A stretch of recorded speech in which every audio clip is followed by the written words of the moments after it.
जय हिंद एवरीवन, स्वागत है आपका वी नेशन 111 के एक नए एपिसोड में, जो आपके लिए लेकर आते हैं इंडियन डिफेंस की प्रमुख अपडेट्स को। सबसे पहले तो चैनल को सब्सक्राइब करना मत भूलिएगा। आइए नजर डाल लेते हैं आज के प्रमुख डिफेंस अपडेट्स पे। एलसीए नेवी के प्रोटोटाइप ने मैन अनमैन टीमिंग तकनीक के परीक्षण शुरू कर दिए हैं और ये ट्रायल आईएनएस हंसा से अरब सागर के ऊपर किए जा रहे हैं। इस प्रोग्राम में एलसीए नेवी एक मदरशिप की तरह काम करेगा, जो भविष्य में अनमैन कॉम्बैटिव व्हीकल और लॉयल विंग मैन ड्रोन को नियंत्रित करेगा। ये परियोजना हिंदुस्तान एरोनॉटिक्स लिमिटेड और एरोनॉटिकल डेवलपमेंट एजेंसी द्वारा संचालित की जा रही है और इसका उद्देश्य भारतीय नौसेना के लिए स्वार्म ड्रोन और मानव रहित युद्ध क्षमता विकसित करना है। इस ट्रायल में बेसिकली एलसीए नेवी और एक मॉडिफाइड एचएएल किरण ओमका, जो कि ऑप्शनली मैन्ड कॉम्बैट एयरक्राफ्ट है, इसके बीच सुरक्षित डेटा लिंक का परीक्षण किया गया है। परीक्षणों में 100 किलोमीटर से ज़्यादा दूरी तक बिना विलंब के संचार, फॉर्मेशन फ्लाइंग और लक्ष्य निर्धारण के साथ साथ जो कमांड ट्रांसफर का सफलता है, इसका दावा किया गया है। आगे चरणों में electronic warfare, suppression of enemy air defence और जो ऑटोनोमस मिशन है, इनका परीक्षण किया जाएगा।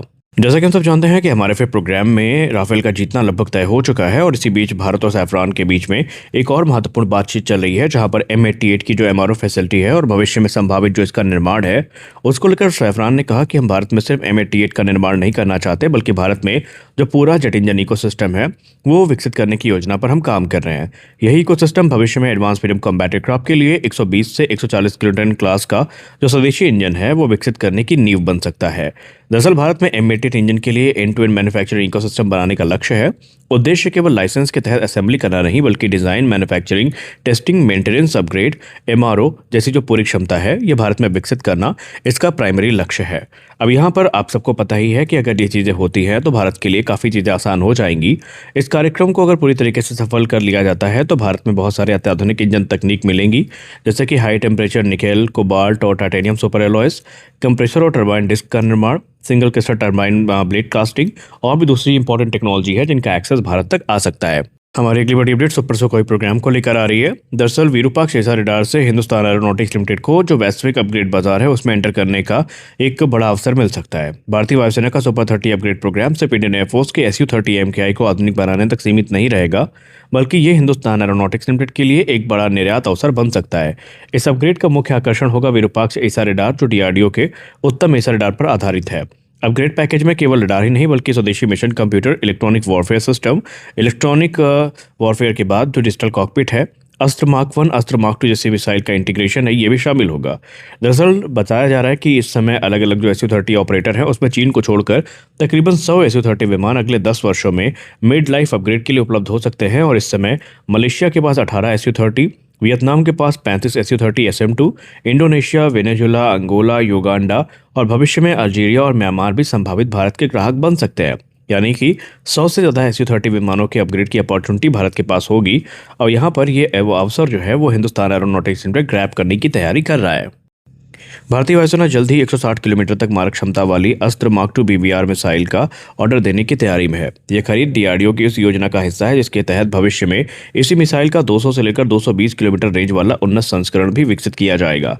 इंडियन एयरफोर्स पहले 160 किलोमीटर रेंज वाली अस्त्र मार्क 2 को शामिल करेगी ताकि जल्द ही इन्हें ऑपरेशनल बनाया जा सके।